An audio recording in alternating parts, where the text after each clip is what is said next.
충격적인 일이 벌어졌습니다. 러시아 경제개발부의 비밀회의에서 한 고위 관료의 폭탄 발언이 터져나왔습니다. 전쟁이 끝나면 우리는 한국과 가장 먼저 다시 협력해야 합니다. 그 순간 회의실은 얼어붙었습니다. 북한과 군사협력 조약을 맺은 바로 그 주 러시아 내부에서는 한국을 향한 손짓이 시작된 것입니다. 왜 하필 한국이었을까요? 이것은 단순한 외교적 수사가 아닙니다. 러시아의 생존이 걸린 절실한 선택이었습니다. 도대체 이곳에 무슨 일이 생긴 것인지 궁금하신가요? 오늘 사연은 러시아에서 오신 알렉산드르 페트로비치 씨의 사연입니다. 사연 시작 전 구독과 좋아요 눌러주시면 컨텐츠 제작에 큰 힘이 됩니다. 그럼 오늘의 사연 시작합니다. 충격적인 일이 벌어졌습니다. 저는 알렉산드르 페트로비치입니다. 러시아 경제개발부 기술협력국 국장으로 15년간 근무해왔습니다. 특히 한국과의 경제, 기술협력 프로젝트를 총괄해왔죠. 오늘 저는 왜 러시아에게 한국만이 유일한 선택인지 그 내부 상황을 처음으로 말씀드리려 합니다. 사실 제가 한국과 인연을 맺게 된 것은 우연이 아니었습니다.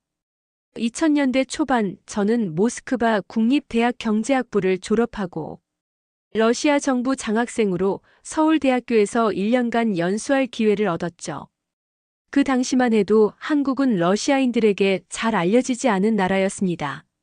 1988년 서울 올림픽으로 어렴풋이 알려졌을 뿐 대부분의 러시아인들은 한국을 그저 작은 아시아 국가 정도로만 생각했죠. 하지만 한국에 도착한 순간부터 저는 충격을 받았습니다. 고층 빌딩들이 즐비한 서울의 스카이라인, 24시간 활기 넘치는 도시의 에너지, 그리고 무엇보다 놀라웠던 것은 기술적 선진화였습니다.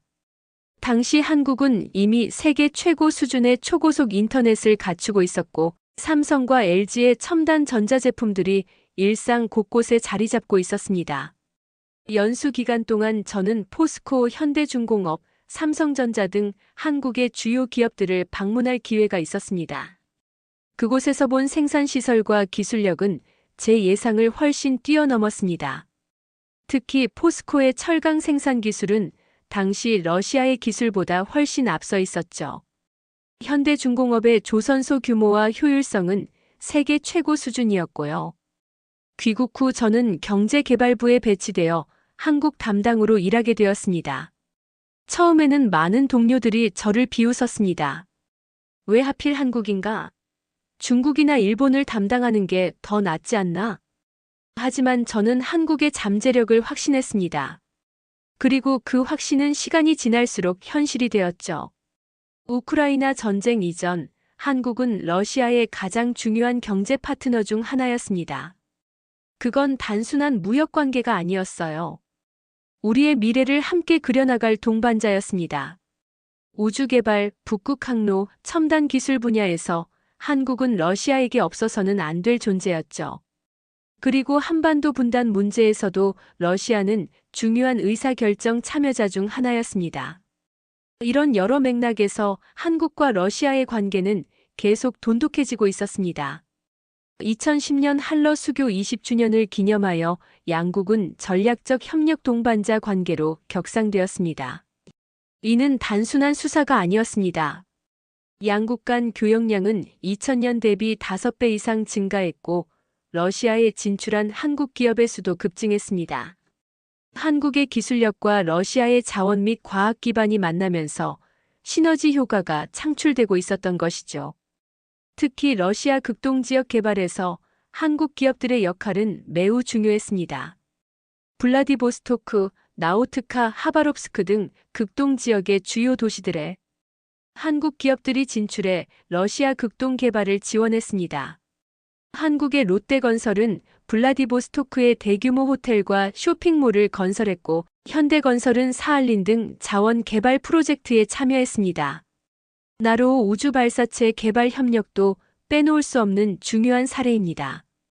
2000년대 초반 한국은 자체 우주발사체 개발을 위해 노력하고 있었지만 미국은 동맹국인 한국에게조차 핵심 기술 이전을 거부했습니다. 당시 미국의 정책은 우주 발사체와 관련된 기술을 동맹국이라도 이전하지 않는 것이었죠. 이때 러시아가 한국의 파트너로 나섰습니다. 러시아는 나로호 1단 로켓 개발을 맡아 성공적으로 완수했고 한국은 이 과정에서 많은 기술적 노하우를 습득할 수 있었습니다. 물론 직접적인 기술 이전은 아니었지만 협력 과정에서 한국 엔지니어들은 러시아의 발사체 기술을 가까이에서 경험하며 값진 교훈을 얻었습니다. 이러한 협력은 이후 한국의 독자 우주 발사체인 누리호 개발로 이어졌죠. 시베리아 가스관 프로젝트에서도 한국의 참여가 논의되었습니다. 북한을 경유해 러시아 천연가스를 한국으로 수출하는 이 야심찬 프로젝트는 비록 정치적 이유로 실현되지는 못했지만 양국 간 에너지 협력의 가능성을 보여주는 중요한 계기였습니다. 하지만 전쟁이 시작되면서 모든 것이 바뀌었습니다. 서방의 경제 제재로 러시아는 고립되었고 많은 외국 기업들이 철수했습니다. 한국 기업들도 예외는 아니었죠. 현대자동차는 $100에 러시아 공장을 매각했습니다. 엄청난 규모의 공장을 단돈 $100에 말이죠. 물론 2025년까지 되살 수 있는 옵션이 있긴 합니다만 이는 러시아 내부에서 큰 충격이었습니다. 그 공장은 단순한 생산 시설이 아니었습니다. 연간 20만 대 이상의 차량을 생산할 수 있는 최첨단 자동화 설비를 갖춘 공장이었죠. 러시아 상트페테르부르크 인근에 위치한 이 공장은 러시아 자동차 산업의 현대화를 상징하는 존재였습니다. 현대자동차가 이 공장을 통해 생산한 차량들은 러시아 소비자들에게 품질과 신뢰성의 대명사가 되었습니다. 삼성전자의 러시아 철수도 큰 타격이었습니다. 삼성은 러시아에서 가장 인기 있는 스마트폰 브랜드였을 뿐만 아니라 TV, 냉장고, 세탁기 등 가전제품 시장에서도 상당한 점유율을 차지하고 있었습니다. 러시아 소비자들은 삼성 제품의 품질과 내구성에 높은 신뢰를 보내고 있었죠. 더불어 삼성전자는 러시아 내에서 활발한 사회 공헌 활동을 펼쳐 브랜드 이미지도 매우 좋았습니다. 특히 시베리아와 같은 추운 지역에서 살아가는 러시아인들에게는 어려운 상황에 처한 이웃을 돕는 것이 매우 중요한 가치입니다. 삼성전자는 이런 러시아의 문화적 특성을 이해하고 다양한 자선활동과 지역사회 지원 프로그램을 통해 러시아 국민들의 마음을 사로잡았던 것이죠. 경동나비엔의 러시아 시장 철수도 러시아 가정에 실질적인 영향을 미쳤습니다. 러시아의 혹독한 겨울의 보일러는 생존을 위한 필수품입니다. 경동나비엔의 보일러는 에너지 효율성과 내구성 면에서 러시아의 기후 조건에 가장 적합한 제품으로 인정받았습니다. 영하 40도까지 내려가는 극한의 추위에서도 안정적으로 작동하는 경동나비엔 보일러는 러시아 가정의 든든한 지킴이였습니다. 그 당시 저는 크렘린궁에서 열린 긴급 경제회의에 참석했습니다. 회의실 안에는 무거운 공기가 감돌았어요. 우리 경제부 부국장인 블라디미르 코발레프가 먼저 입을 열었습니다. 이제 우리에게는 중국밖에 없습니다. 중국과의 전면적 협력을 통해 서방의 제재를 극복해야 합니다. 그의 발언에 여러 고위 관료들이 고개를 끄덕였습니다. 사실 당시에는 가장 현실적인 대안처럼 보였으니까요. 그러나 저는 그 순간 침묵할 수 없었습니다. 중국만으로는 충분하지 않습니다. 우리는 기술적 종속 상태에 빠질 위험이 있습니다. 우리에게는 균형이 필요합니다. 블라디미르의 얼굴이 붉어졌습니다. 무슨 소리를 하는 거지? 지금 상황에서 선택지가 있다고 생각하나? 중국은 세계 2위 경제대국이고 우리와 국경을 접하고 있어. 블라디미르와 저는 대학 시절부터 알고 지낸 사이였습니다. 그는 항상 강대국 정치를 신봉했고 중국과의 전략적 동맹을 강조해왔죠. 반면 저는 실용주의적 접근을 선호했습니다. 이런 시각 차이는 우리가 경제개발부에 함께 일하게 되면서 더욱 명확해졌습니다. 저는 그에게 정중하지만 단호하게 대답했습니다. 전략적 다양성이 필요합니다. 한국과의 모든 것을 의존하는 것은 위험합니다. 특히 첨단 기술 분야에서는요. 그때 국방부 관료인 이반 소콜로프가 비웃듯 말했습니다. 한국이라도 대안이라고 생각하는 건가? 그들은 미국의 동맹국이야. 게다가 한국 기술이라는 게 뭐가 있지? 미국과 일본 기술을 모방한 것들 아닌가? 이반은 군 출신으로 전통적인 러시아 군사 엘리트의 전형이었습니다. 그에게 한국은 그저 미국의 동맹국일 뿐 독자적인 기술력을 갖춘 국가로 인정받지 못했습니다. 그는 항상 러시아가 자체 기술력으로 모든 것을 해결해야 한다고 주장했죠. 저는 심호흡을 했습니다. 이런 무지와 편견이 우리 국가의 미래를 위험에 빠뜨릴 수 있다는 것을 알았기 때문이죠. 한국 기술이 이류라고요? 현실을 직시하십시오. 한국은 이미 여러 분야에서 세계 최고 수준입니다. 저는 계속해서 말했습니다. 반도체, 디스플레이, 스마트폰, 배터리 기술, 조선업. 이 모든 분야에서 한국은 세계를 선도하고 있습니다. 이것은 단순한 모방이 아닙니다. 오히려 이제는 미국과 일본이 한국의 기술을 배우는 상황입니다. 회의는 그렇게 끝났지만 그날의 논쟁은 시작에 불과했습니다.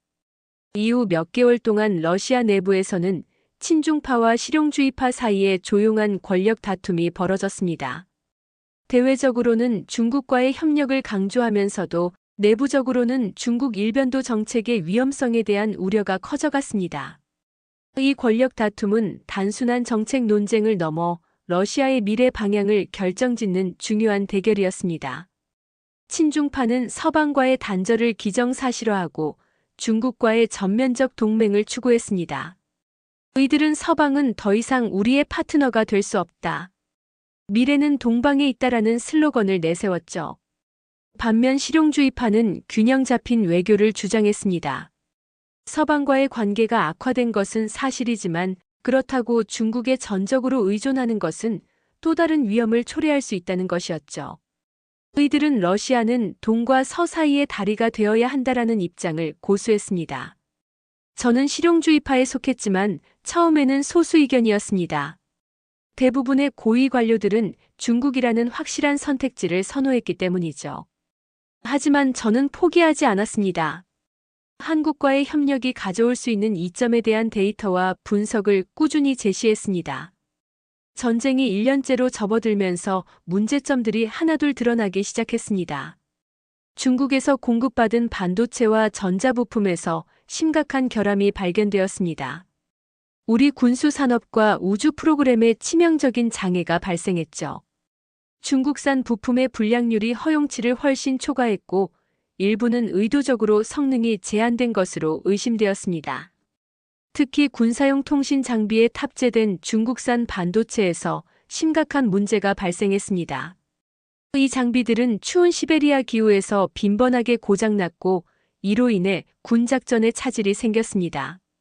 더 충격적인 것은 일부 분석가들이 이 반도체들에 백도어가 심어져 있다는 의혹을 제기했다는 점입니다. 이는 국가 안보에 심각한 위협이 될 수 있었습니다. 또한 중국 기업들은 러시아 시장을 독점적으로 장악하기 시작했습니다. 서방 기업들이 철수한 빈자리를 중국 기업들이 채웠지만 그들은 종종 품질보다는 양을 우선시했습니다. 더불어 중국 기업들은 러시아 기술자들을 채용하여 러시아의 기술적 노하우를 흡수하기 시작했습니다. 이는 장기적으로 러시아의 기술 주권을 위협할 수 있는 현상이었습니다. 저는 비밀리에 데이터를 수집했습니다. 전쟁 전 한국 부품과 중국 부품의 품질, 내구성, 신뢰성을 비교한 자료였죠. 결과는 명확했습니다. 삼성전자, LG이노텍 등 한국 기업들의 제품은 불량률이 1% 미만이었지만 중국 제품은 10%를 넘었습니다. 특히 극한 환경에서의 내구성 테스트에서 한국 제품은 중국 제품보다 3배 이상 우수했습니다. 예를 들어 영하 40도 환경에서 진행된 반도체 내구성 테스트에서 삼성전자의 제품은 99% 이상 정상 작동했습니다. 반면 중국 최고 기업의 제품은 70% 정도만 정상 작동했죠. 또한 충격과 진동에 대한 저항성 테스트에서도 한국 제품은 월등한 성능을 보였습니다. 이런 데이터를 바탕으로 저는 내부 보고서를 작성했습니다. 러시아의 기술적 독립성을 위한 전략적 선택이라는 제목의 이 보고서에서 저는 중국 일변도 정책의 위험성을 경고하고 한국과 같은 기술 선진국과의 균형 잡힌 협력을 강조했습니다. 그렇게 6개월이 더 지났습니다. 러시아의 기술적 어려움은 계속 커져갔고 중국 의존도가 심화될수록 우리의 협상력은 약화되었습니다. 중국은 이제 러시아 석유와 가스를 시장가보다 30% 낮은 가격에 요구했고 우리는 거절할 수 없었습니다. 이러한 상황은 러시아 내부에서 중국에 대한 불만을 키웠습니다. 중국이 러시아의 어려운 상황을 이용해 자국의 이익을 극대화하고 있다는 인식이 확산되기 시작한 것이죠. 블라디미르와 같은 친중파 관료들조차 중국의 태도에 실망을 표시하기 시작했습니다.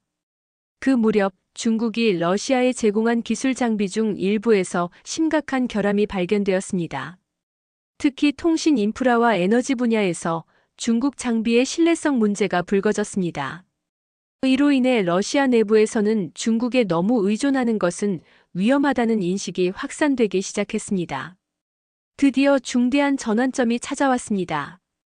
북극 항로 개발 프로젝트에서 결정적 문제가 발생한 것입니다. 우리는 북극해를 통과할 수 있는 쇄빙선과 내빙선이 필요했습니다. 중국 조선소에 발주했지만 그들이 납품한 선박은 기본적인 성능 요구 사항조차 충족하지 못했습니다. 북극의 얼음을 뚫고 나아갈 수 있는 능력이 턱없이 부족했죠. 중국 측에서 납품한 쇄빙선은 실제 북극해 환경에서 테스트했을 때 심각한 문제점을 드러냈습니다.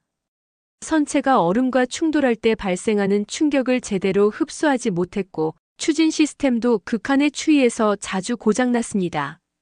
러시아 해군 전문가들의 평가에 따르면 이 쇄빙선으로는 북극해 항로의 일부 구간만 운항 가능할 뿐 전체 항로를 안전하게 통과하기는 불가능하다는 결론이 나왔습니다. 더 큰 문제는 중국 측이 이러한 결함을 인정하지 않고 오히려 러시아의 운영 미숙을 탓했다는 점입니다. 이는 러시아 해군과 해양 전문가들의 자존심을 심각하게 훼손했고 중국에 대한 불신을 키우는 결정적 계기가 되었습니다. 저는 다시 한번 크렘린궁 경제회의에서 목소리를 높였습니다. 북극 항로는 러시아의 미래입니다. 이 프로젝트가 실패하면 우리는 새로운 글로벌 물류혁명에서 소외될 것입니다. 블라디미르가 반문했습니다. 그래서 대안이 뭐지? 다른 선택지가 있나? 있습니다. 한국입니다.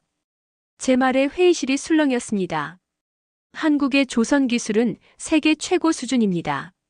삼성중공업, 현대중공업은 쇄빙선과 내빙선 건조에서 독보적인 기술력을 갖고 있습니다. 저는 구체적인 사례를 들었습니다. 2005년 현대중공업이 건조한 쇄빙선 아라오노는 남극과 북극에서 15년 이상 안정적으로 운항 중입니다.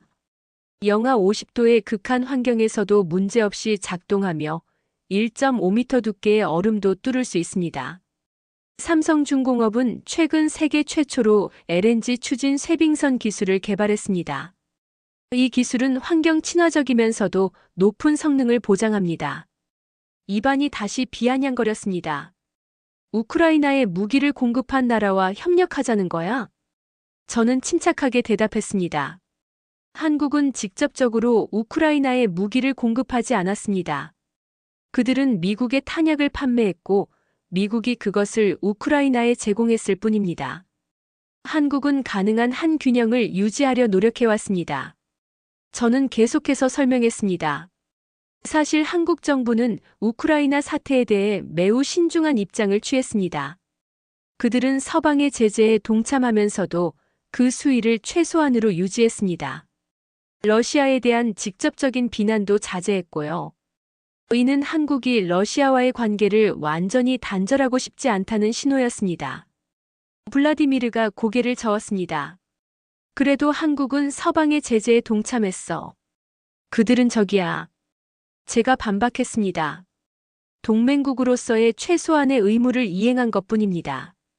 주목할 점은 러시아에 대한 한국의 비난 수위가 예상보다 훨씬 낮다는 것입니다. 그들은 문을 완전히 닫지 않았습니다. 저는 더 구체적인 예를 들었습니다. 현대자동차가 러시아 공장을 매각할 때 2025년까지 되살 수 있는 옵션을 포함시켰습니다.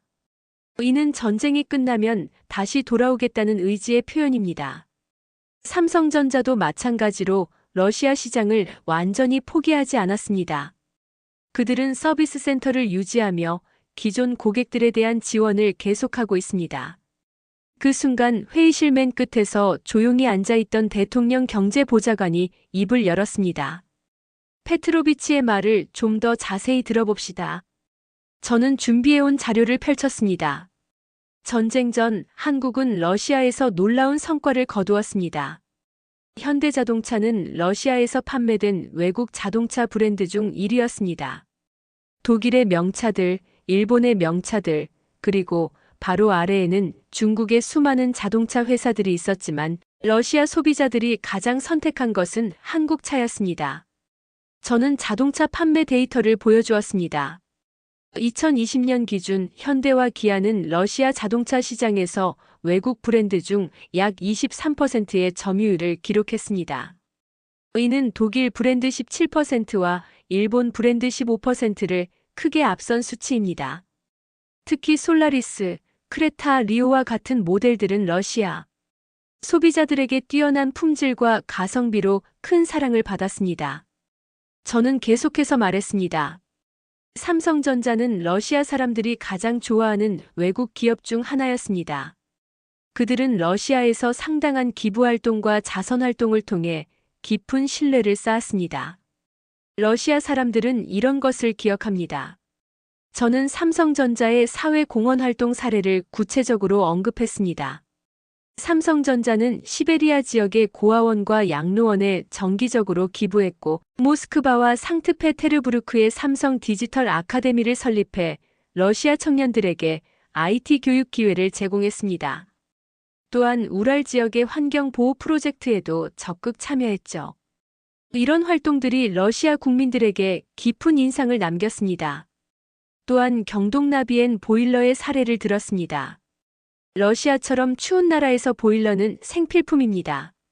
한국의 경동나비에는 러시아에서 놀라운 성공을 거두었습니다. 그들의 보일러는 품질, 내구성, 에너지 효율성 면에서 타의 추종을 불허했습니다. 저는 보일러 시장 데이터를 제시했습니다. 경동나비엔 보일러는 극한의 추위 속에서도 99% 이상의 신뢰성을 보여주었습니다. 영하 40도에서도 안정적으로 작동하며 에너지 효율성도 경쟁 제품보다 15에서 20% 높았습니다. 이는 러시아 가정의 에너지 비용을 크게 절감시켰죠. 또한 평균 수명도 타 브랜드보다 30% 이상 길었습니다. 이어서 오리온 초코파이의 사례도 언급했습니다. 러시아에서는 8도 도시락이 컵라면의 대명사가 되었습니다. 가그린이 구강 청정제의 대명사가 된 것처럼요. 이것은 단순한 상업적 성공이 아닙니다. 러시아 문화 속에 한국 브랜드가 녹아들었다는 의미입니다. 또한 오리온의 초코파이가 러시아 시장에서 어떻게 문화적 아이콘이 되었는지 설명했습니다. 초코파이는 단순한 과자가 아니라 러시아 가정의 티타임 필수품이 되었습니다. 많은 러시아인들은 초코파이를 차와 함께 즐기는 것을 일종의 의식처럼 여기기 시작했죠. 이는 한국 식품이 러시아 일상 문화의 일부가 되었다는 증거입니다. 회의실이 조용해졌습니다. 모두가 숙고하는 표정이었습니다. 저는 가장 중요한 점을 강조했습니다. 한국은 실용주의 국가입니다. 그들은 이데올로기보다 상호 이익을 중시합니다. 위협적이지 않은 파트너죠. 한국과 비즈니스를 할 때는 경계심이 덜 듭니다. 그들은 패권을 추구하지 않으니까요. 저는 한국과 중국의 비즈니스 방식 차이에 대해 설명했습니다. 한국 기업들은 장기적 관계를 중시합니다. 그들은 단기적 이익보다 상호 신뢰를 더 가치 있게 여깁니다. 반면 중국 기업들은 종종 단기적 이익을 추구하며 불공정한 비즈니스 관행을 보이기도 합니다. 지적재산권 침해나 기술 절취 문제가 대표적인 예죠. 저는 또한 한국과 러시아의 문화적 유사성을 강조했습니다. 양국 모두 강대국에 둘러싸인 역사적 경험을 공유하고 있으며 이로 인해 국가 주권과 독립성을 중시합니다. 또한 교육과 과학기술을 중시하는 문화적 가치관도 비슷합니다. 이런 공통점이 양국 협력의 근간이 될 수 있습니다. 대통령 경제보좌관이 고개를 끄덕였습니다. 계속해보세요, 페트로비치. 저는 우주개발 분야의 협력에 대해 설명했습니다. 러시아는 한때 미국을 능가하는 우주 강국이었습니다. 스푸트니크, 유리 가가린, 라이카. 이런 수많은 성과들을 이뤄냈죠. 하지만 지금은 어떻습니까? 우주 발사체를 만들고 제어하기 위한 지상 설비에 필요한 반도체조차 제대로 생산하지 못합니다. 저는 러시아 우주 산업의 현 상황을 구체적으로 설명했습니다. 최근 소유주 로켓의 발사 실패율이 증가하고 있습니다. 이는 주로 전자부품의 노후화와 품질 저하 때문입니다. 우리는 첨단 반도체와 정밀 전자장비 생산 능력을 상실했습니다. 현재 우주 프로그램에 사용하는 부품 중 상당수가 70년대, 80년대 기술에 기반하고 있습니다. 이런 상황에서 우주 강국 지위를 유지하기는 불가능합니다. 이어서 한국과의 우주 협력 사례를 들었습니다. 미국은 오랫동안 우주 발사체 관련 기술을 동맹국에게도 이전하지 않는 원칙을 고수해왔습니다. 한국도 미국으로부터 이 기술을 얻기를 희망했지만 불가능했죠. 그때 우리 러시아가 한국의 나로호 프로젝트에서 전략적 파트너가 되어 기술 협력을 했습니다. 이런 협력을 통해 양국은 깊은 신뢰를 구축했습니다. 저는 나로호 프로젝트의 세부 내용을 설명했습니다.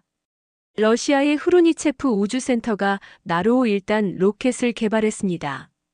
우리는 단순히 로켓을 제공한 것이 아니라 한국 엔지니어들과 함께 작업하며 그들이 로켓 기술을 이해하도록 도왔습니다.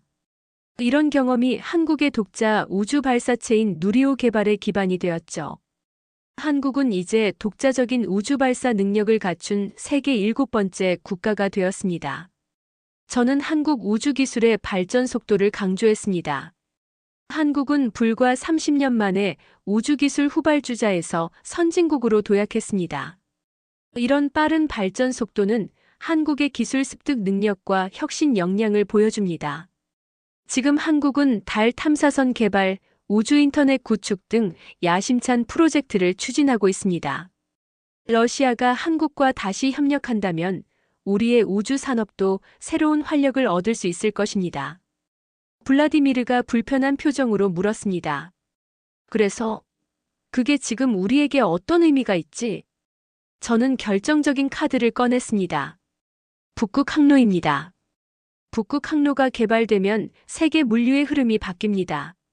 지금 아시아 지역에서 가장 번영하는 도시들을 보십시오. 인천, 부산, 상하이, 싱가포르, 홍콩. 이 도시들은 왜 번영했을까요?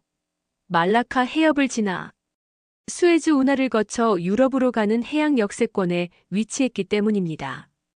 저는 예시를 들어 설명했습니다. 역세권이라는 개념을 생각해 보십시오. 우리가 어느 동네에 살 때 지하철역이나 환승역이 들어서면 그 주변 부동산 가치가 급등하고 상권이 번창하게 됩니다. 이것이 바로 역세권 효과죠. 지금까지 세계 물류의 역세권은 말라카 해협과 수에즈 운하 주변이었습니다. 이 역세권에 위치한 도시들이 세계 무역의 중심지로 번영해왔습니다. 저는 지도를 펼쳤습니다. 그러나 북극 항로가 본격적으로 개방되면 역세권이 바뀝니다. 동해가 핵심 거점이 됩니다. 그리고 이 동해에서 가장 중요한 파트너 국가는 어디일까요? 한국입니다. 저는 북극 항로의 경제적 이점을 구체적인 수치로 제시했습니다. 부산에서 로테르담까지 수에즈 운하를 통과하면 약 2만 킬로미터 40일이 걸립니다. 하지만 북극 항로를 이용하면 1만 2,700km 30일로 단축됩니다. 거리는 40%, 시간은 25% 절감되는 셈이죠. 연료비와 운송비를 고려하면 컨테이너당 약 80만 달러의 비용 절감 효과가 있습니다. 이것은 글로벌 물류의 혁명적 변화를 의미합니다. 이반이 끼어들었습니다. 중국이 더 크지 않나? 저는 차분히 설명했습니다. 중국은 동해로 직접 접근할 수 없습니다. 북한과 러시아가 국경을 접하고 있어서죠. 물론 블라디보스토크의 일부를 이용할 권한을 얻었다고는 하지만 동해를 전략적으로 활용하기에는 제한적입니다. 반면 한국은 바로 동해에 접해 있습니다. 저는 중국의 한계를 더 자세히 설명했습니다. 중국 동북부 지역에서 화물을 북극 항로로 운송하려면 러시아나 북한을 통과해야 합니다. 이는 추가적인 물류 비용과 시간을 의미합니다. 반면 한국의 부산항은 바로 동해에 위치해 있어 북극 항로의 시작점으로 이상적입니다. 지리적 이점만 보더라도 한국이 북극 항로 개발의 최적 파트너입니다. 또한 실질적인 이점도 강조했습니다. 부산항에서 로테르담까지 수에즈 운하를 통과해 가는 것보다 북극해를 경유하면 물류 비용이 3분의 1 이상 절감됩니다. 이것은 엄청난 경쟁력입니다. 저는 계속해서 한국 조선업의 우수성을 설명했습니다. 북극해를 안전하게 항해하려면 쇄빙 기능 또는 내빙 기능이 있는 특수 선박이 필요합니다. 이런 선박을 세계 최고 수준으로 만들 수 있는 나라가 바로 한국입니다. 우리는 이미 그들의 기술을 경험했습니다. 저는 한국 조선업의 기술적 우수성을 구체적으로 설명했습니다. 삼성중공업은 최초로 쇄빙 LNG선을 개발했습니다. 이 선박은 영하 52도의 극지방에서도 안정적으로 운항할 수 있으며 2.1m 두께의 얼음도 뚫을 수 있습니다. 현대중공업은 세계에서 가장 큰 쇄빙 컨테이너선을 건조했습니다. 이 선박은 1회에 13,000 TEU의 컨테이너를 운송할 수 있으며 북극해 조건에서도 안정적인 운항이 가능합니다. 저는 또한 한국 조선업의 기술 혁신을 강조했습니다. 한국 조선사들은 북극해 운항에 최적화된 아크티카 등급 선박 건조 기술을 보유하고 있습니다. 이 기술은 선체 구조, 추진 시스템, 내빙 설계, 저온 자재 등 모든 면에서 혁신적입니다. 특히 얼음과 충돌 시 충격을 효과적으로 흡수하는 기술은 세계 최고 수준입니다. 회의실은 깊은 생각에 잠겼습니다. 저는 마지막으로 가장 중요한 말을 했습니다. 북극 항로가 개설되면 아시아에서 만든 물건을 유럽까지 가장 효율적으로 운송할 수 있는 나라는 한국이 될 것입니다. 그리고 그 항로에 필요한 배를 가장 잘 만들 수 있는 나라도 한국입니다. 이것이 러시아가 한국과 협력해야 하는 이유입니다. 저는 북극 항로 개발이 러시아에 가져올 경제적 이점을 구체적으로 제시했습니다.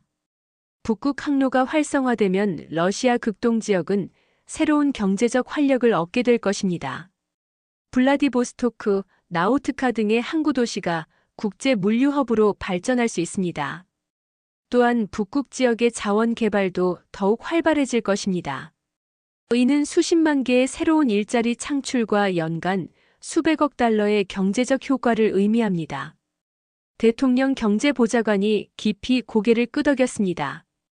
회의는 그렇게 끝났지만 그날 이후 러시아 내부에서는 큰 변화가 시작되었습니다. 그로부터 몇 주 후 저는 극동 블라디보스토크에서 열린 경제 포럼에 참석했습니다. 거기서 충격적인 소식을 들었습니다. 북극 항로 개발을 위해 중국이 제공한 쇄빙선 설계에 치명적인 결함이 발견되었다는 것이었습니다. 러시아 과학자들의 검증 결과 그 설계대로 만들어진 선박은 실제 북극 환경에서 제 기능을 발휘할 수 없다는 결론이 나왔습니다.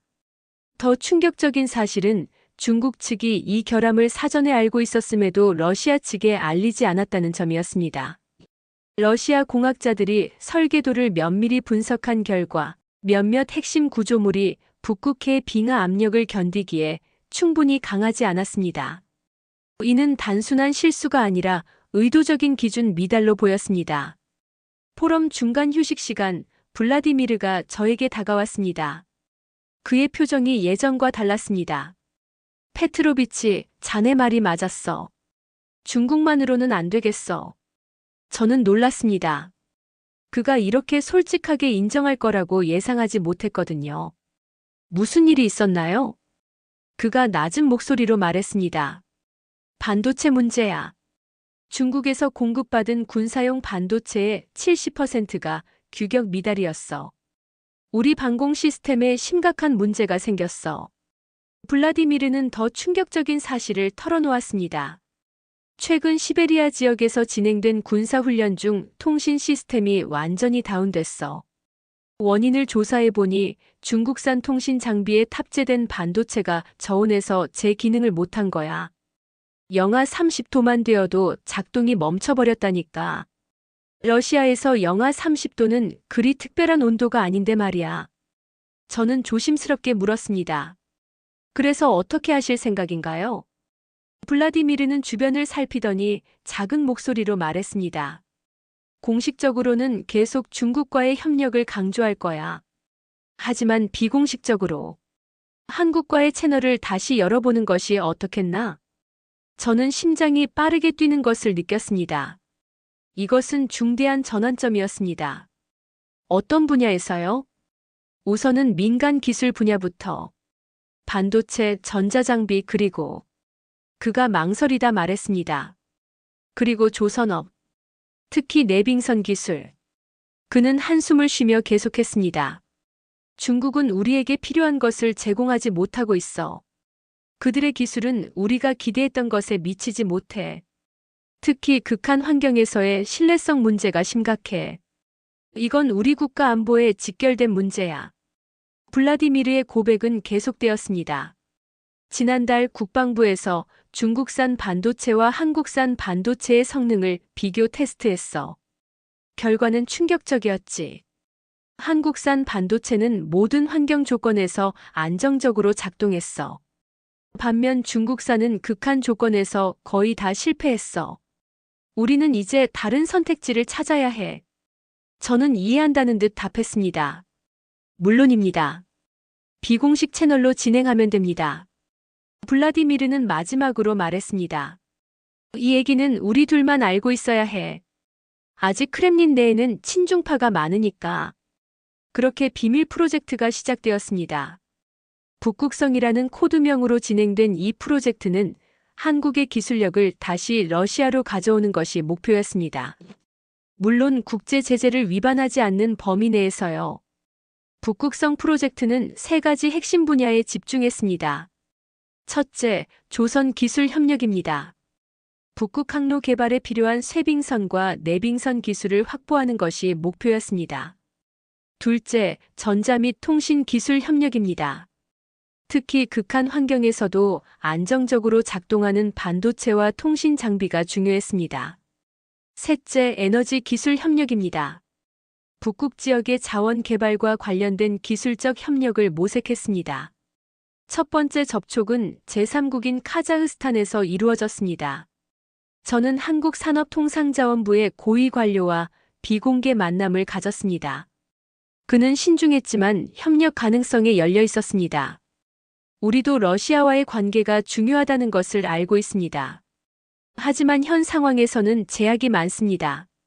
저는 이해한다고 대답했습니다. 우리가 요구하는 것은 직접적인 제재 위반이 아닙니다. 민간 기술 분야, 특히 북극 항로 개발과 관련된 협력입니다. 한국 관료는 고개를 끄덕였습니다. 그것은 가능할 수 있겠네요. 우리 정부도 북극 항로에 큰 관심을 갖고 있습니다. 한국에게도 이익이 되는 일이니까요. 그는 계속해서 말했습니다. 한국 정부는 전쟁이 하루빨리 끝나기를 바라고 있습니다. 그리고 전쟁이 끝나면 러시아와의 관계를 신속하게 복원하고자 합니다. 특히 북극 항로 개발은 한국의 국가적 과제 중 하나입니다. 저는 더욱 구체적인 협력 방안을 제안했습니다. 제3국을 통한 기술 교류는 어떨까요? 카자흐스탄이나 몽골 같은 국가를 통해 간접적으로 협력하는 방식이죠. 한국 관료는 잠시 생각하더니 답했습니다. 그것은 가능할 것 같습니다. 우리는 이미 카자흐스탄과 여러 기술 협력 프로젝트를 진행하고 있습니다. 이틀 안에서 러시아와의 간접적 협력도 모색해 볼 수 있겠네요. 그렇게 첫 단추가 채워졌습니다. 이후 몇 달 동안 비공식 접촉이 이어졌고 조금씩 성과가 나타나기 시작했습니다. 한국 기업들이 러시아로 돌아오는 것은 아니었지만 기술 협력의 실마리가 마련되었습니다. 제3국을 통한 협력은 예상보다 효과적이었습니다. 한국 기업들은 카자흐스탄과 몽골에 연구소와 교육센터를 설립했고 이곳에서 러시아 엔지니어들과 간접적으로 협력할 수 있었습니다. 특히 극한 환경용 전자장비와 통신 시스템 분야에서 중요한 기술 교류가 이루어졌습니다. 또한 비공식 채널을 통해 한국의 선박 설계 기술도 러시아로 전달되었습니다. 물론 직접적인 선박 수출은 불가능했지만 설계 노하우와 기술적 조언은 제3국의 컨설팅 형태로 이루어질 수 있었습니다. 이러한 협력은 모두 국제 제재를 위반하지 않는 범위 내에서 진행되었습니다. 특히 놀라운 발견은 한국 정부의 태도였습니다. 그들은 공식적으로는 서방의 제재에 동참하면서도 실질적으로는 러시아와의 관계를 완전히 단절하지 않았습니다. 그들은 미래를 내다보고 있었던 것입니다. 한 한국 관료는 이렇게 말했습니다. 한국은 지정학적으로 복잡한 위치에 있습니다. 우리는 미국의 동맹국이지만 동시에 러시아, 중국과 같은 대국들과도 균형 잡힌 관계를 유지해야 합니다. 이것이 한국 외교의 현실입니다. 이러한 한국의 실용주의적 접근은 러시아에게 큰 위안이 되었습니다. 그들은 전쟁이 끝나면 양국 관계가 신속하게 복원될 수 있다는 희망을 갖게 되었습니다. 한편 러시아 내부에서는 더 큰 변화가 일어나고 있었습니다. 중국에 대한 의존도를 낮추려는 움직임이 은밀하게 퍼져나갔습니다. 블라디미르와 같은 친중파들도 점차 중국 일변도 정책의 위험성을 인식하기 시작했습니다. 블라디미르의 변화는 특히 놀라웠습니다. 그는 한때 중국과의 전면적 동맹을 가장 강력하게 주장했던 인물이었습니다. 그러나 중국산 장비의 지속적인 문제와 중국의 고압적인 태도를 경험하면서 그의 생각이 바뀌기 시작했습니다. 한 비공개 회의에서 그는 이렇게 말했습니다. 중국은 우리를 파트너가 아닌 하청업체로 대하고 있습니다.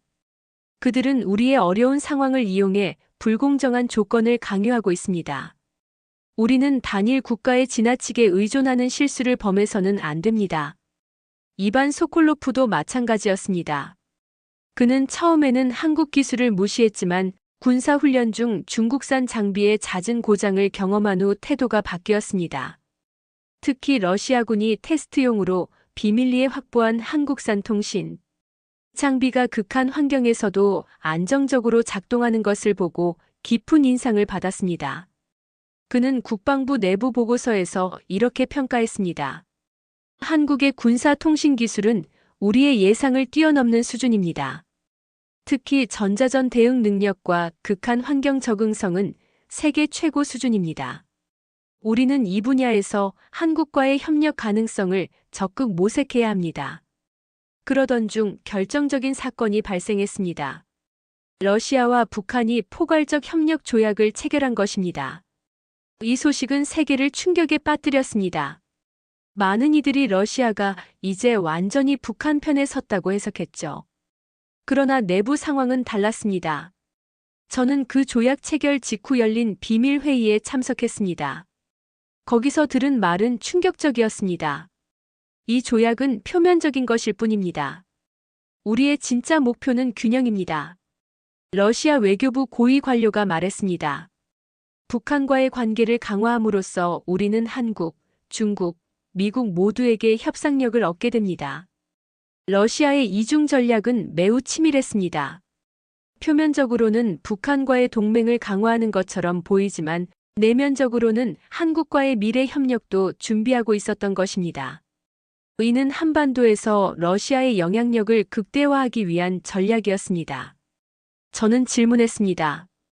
그렇다면 즉각적이고 포괄적인 지원이라는 문구는 어떤 의미인가요? 그 관료가 웃었습니다. 즉각적이라는 게 언제까지를 의미하는지 명시되어 있나요? 하루인가요? 6개월인가요? 포괄적이라는 것도 마찬가지입니다. 어디까지가 포괄적인가요? 이 모든 것은 해석의 여지가 있습니다. 그는 더 자세히 설명했습니다. 이 조약은 전략적 모호성을 담고 있습니다. 필요에 따라 다양하게 해석할 수 있도록 의도적으로 설계되었습니다. 우리는 북한을 지원할 수도 지원하지 않을 수도 있습니다. 그것은 전적으로 우리의 국익에 달려 있습니다.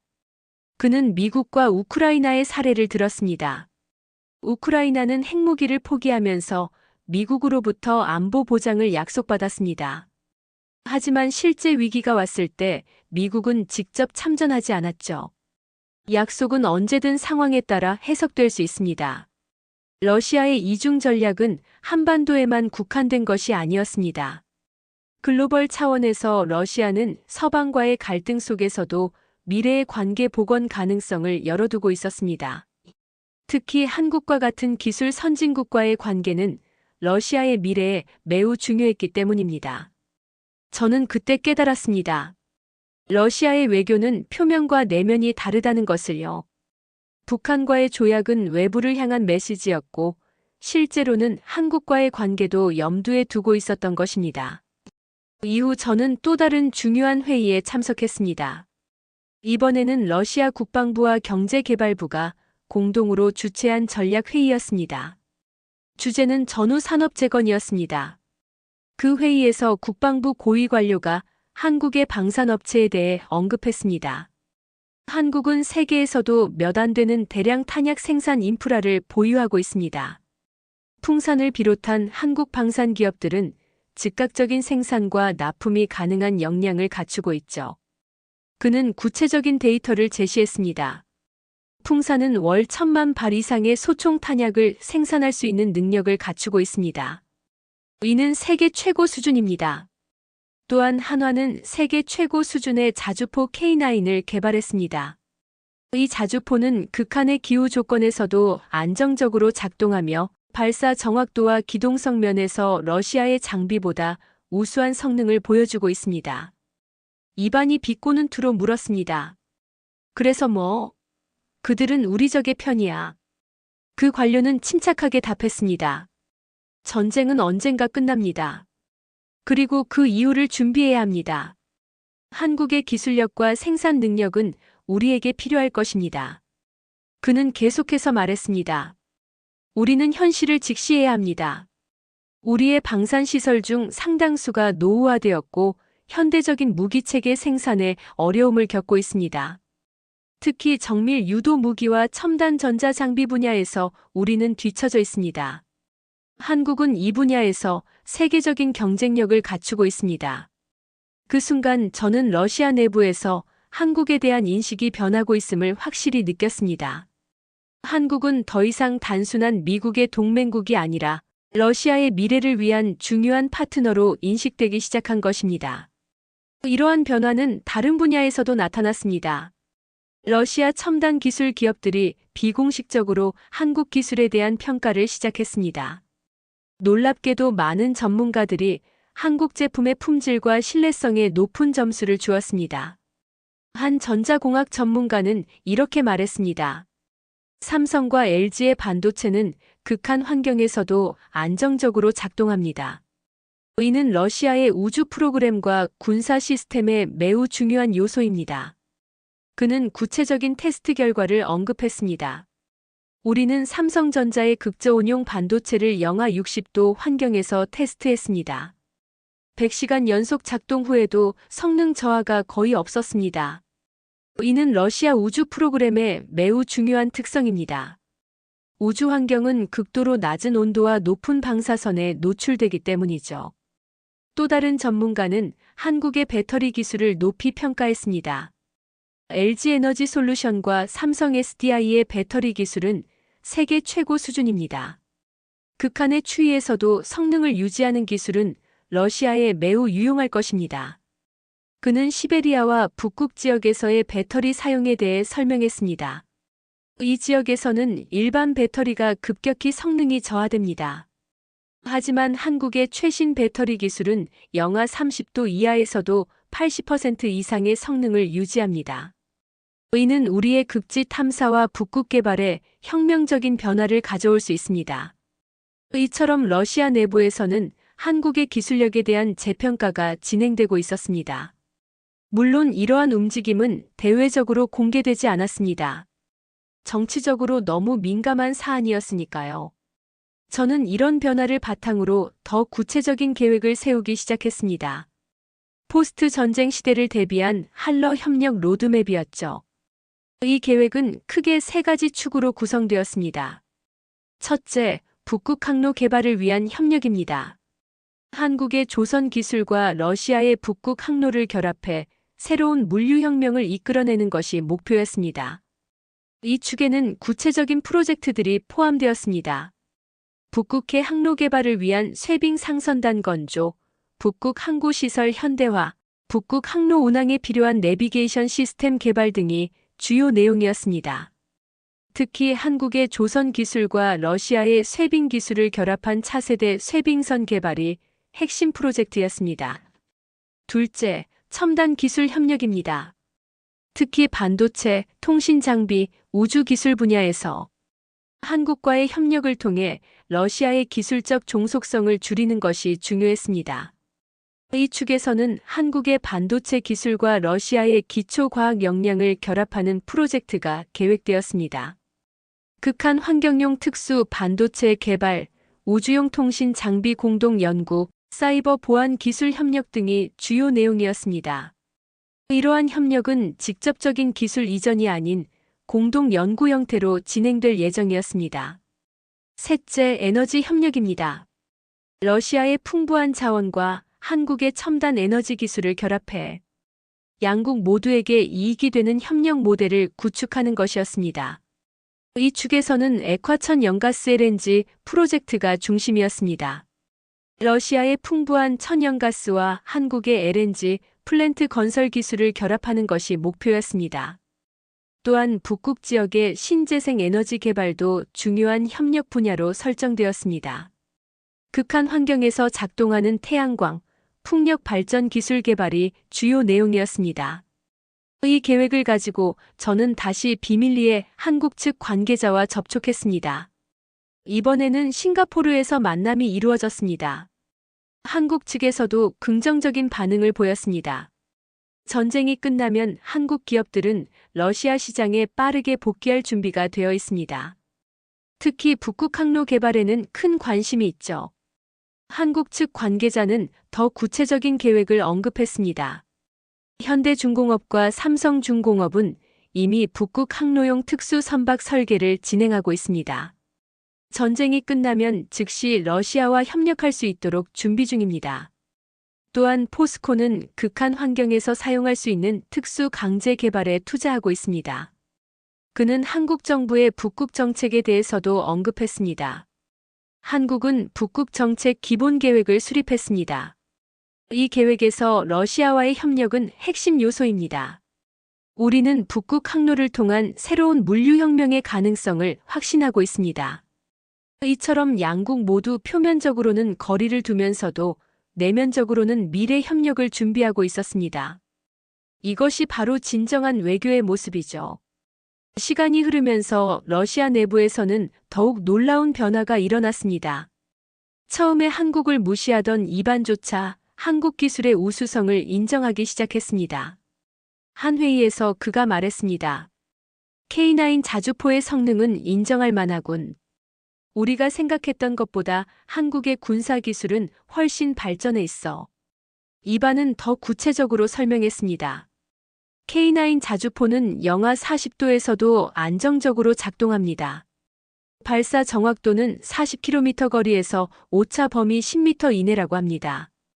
이는 우리의 현재 자주포보다 훨씬 뛰어난 성능입니다. 또한 자동장전 시스템의 신뢰성도 매우 높습니다. 그는 한국의 다른 무기 체계도 언급했습니다. 한국의 KSSM 탄도 미사일 방어 시스템도 주목할 만합니다. 이 시스템은 우리의 S-400과 비교할 만한 성능을 가지고 있으며 일부 측면에서는 더 우수하다는 평가도 있습니다. 블라디미르도 변화를 보였습니다. 한국 기업들의 러시아 시장 복귀는 우리 경제에 큰 도움이 될 거야. 특히 현대자동차와 삼성전자 같은 기업들이 말이지. 그는 한국 기업들의 장점을 구체적으로 설명했습니다. 한국 기업들은 기술력뿐만 아니라 현지화 능력도 뛰어납니다. 그들은 러시아 시장의 특성을 잘 이해하고 적응했습니다. 현대자동차는 러시아 기후와 도로 조건에 맞는 차량을 개발했고, 삼성전자는 러시아 소비자의 취향을 고려한 제품을 출시했죠. 그는 중국 기업들과의 차이점도 지적했습니다. 중국 기업들은 단기적 이익만 추구하는 경향이 있습니다. 반면 한국 기업들은 장기적 관계를 중시합니다. 그들은 러시아 시장에 진정한 투자를 했고, 러시아 직원들의 교육과 훈련에도 많은 노력을 기울였습니다. 이처럼 한국에 대한 인식이 바뀌어가는 것을 보며 저는 더욱 확신을 갖게 되었습니다. 러시아의 미래를 위해 한국은 필수적인 파트너라는 것을요. 드디어 중대한 순간이 왔습니다. 크렘린궁에서 열린 최고 위급 전략 회의에서 저는 전쟁 이후 러시아의 경제 재건에 대한 보고서를 발표하게 되었습니다. 이 자리에는 대통령의 최측근 참모들이 모두 참석했습니다. 저는 침착하게 발표를 시작했습니다. 전쟁이 끝나면 우리는 한국과 가장 먼저 다시 협력해야 합니다. 한국은 기술, 신뢰성, 비즈니스 윤리 모든 면에서 최선의 파트너입니다. 회의실이 얼어붙었습니다. 너무 직설적인 발언이었기 때문입니다. 그러나 저는 계속했습니다. 우리는 현실을 직시해야 합니다. 중국은 우리의 중요한 파트너이지만 그들에게만 의존하는 것은 위험합니다. 일본은 더 이상 대안이 아닙니다. 그들은 완전히 서방편에 섰습니다. 한국만이 기술력과 중립성, 그리고 상호 이익을 추구할 수 있는 파트너입니다. 저는 글로벌 기술 패권 구도를 설명했습니다.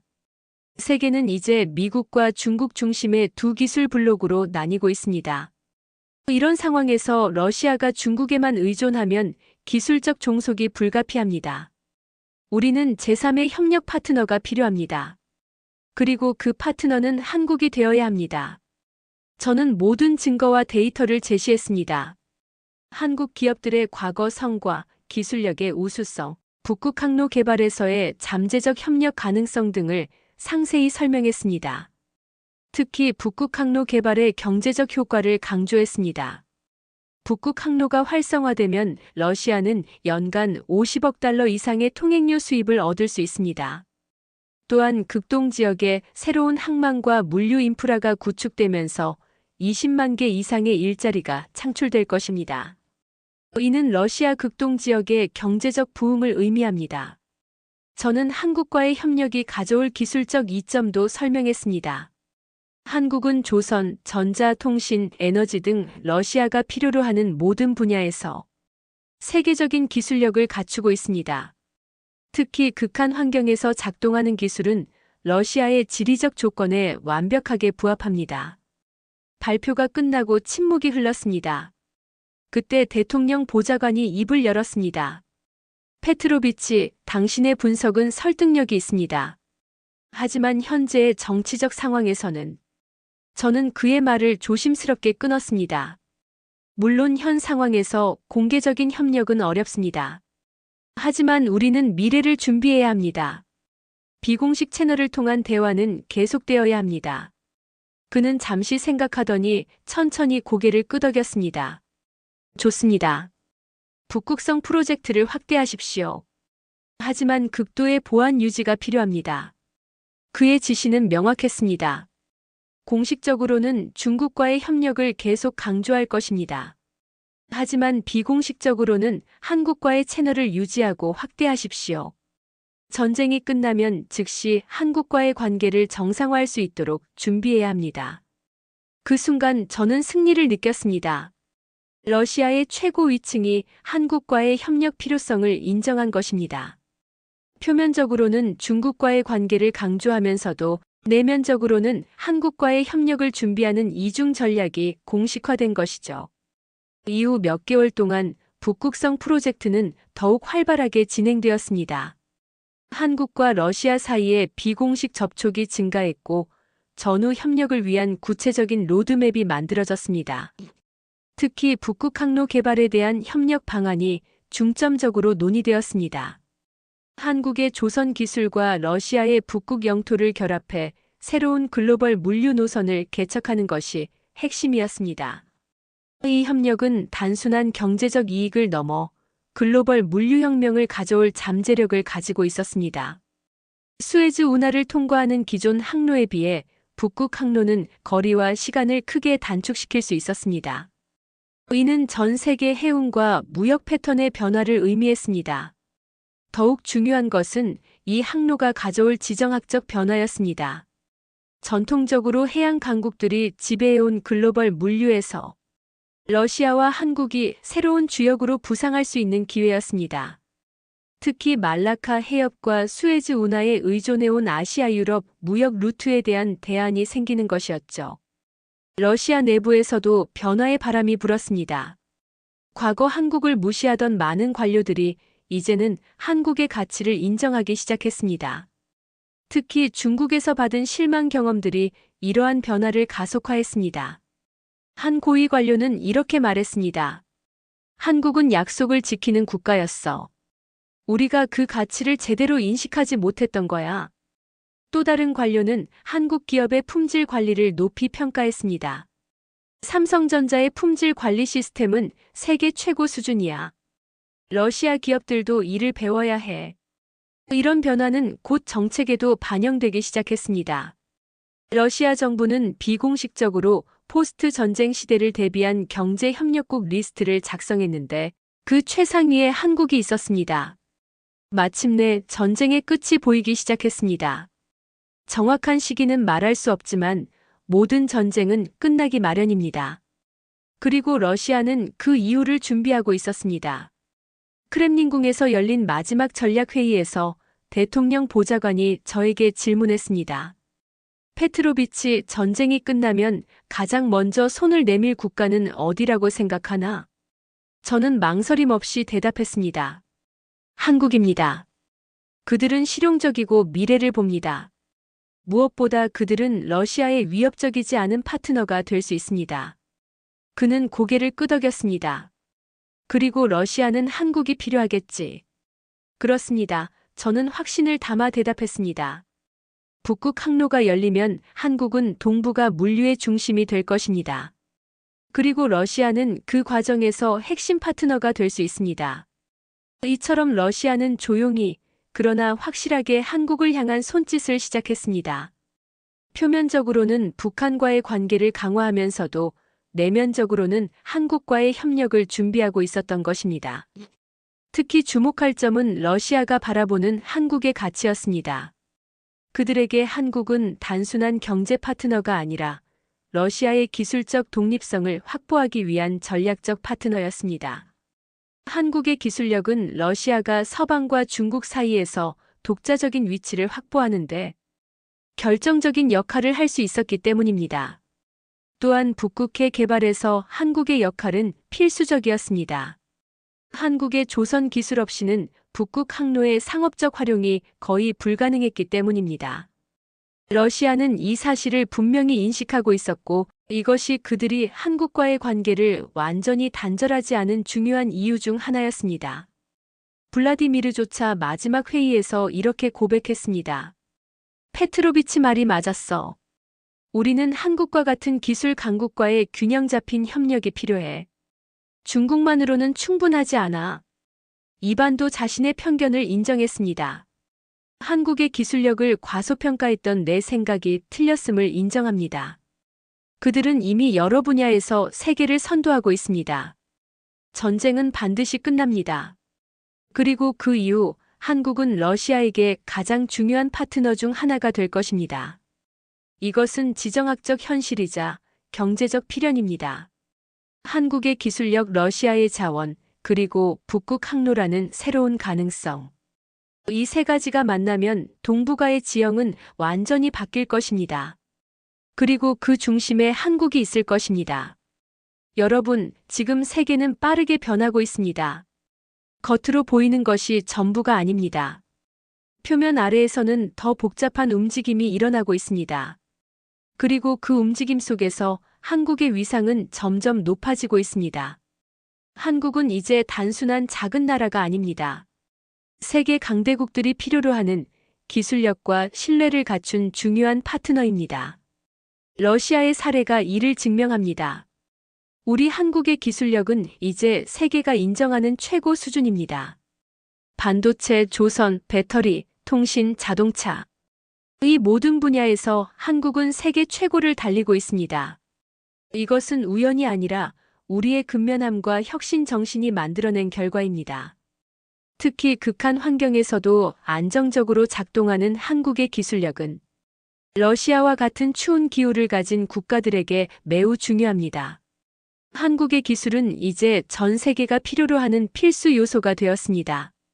여러분들도 한국의 기술력이 세계를 어떻게 변화시키고 있는지 경험하신 적이 있으신가요? 여러분의 경험과 생각을 댓글로 공유해 주세요. 그리고 이 이야기가 마음에 드셨다면 좋아요와 구독 부탁드립니다. 다음 영상에서는 한국의 방산 기술이 세계 군사 강국들의 판도를 어떻게 바꾸고 있는지 자세히 살펴보겠습니다. 여러분의 많은 관심 부탁드립니다. 감사합니다.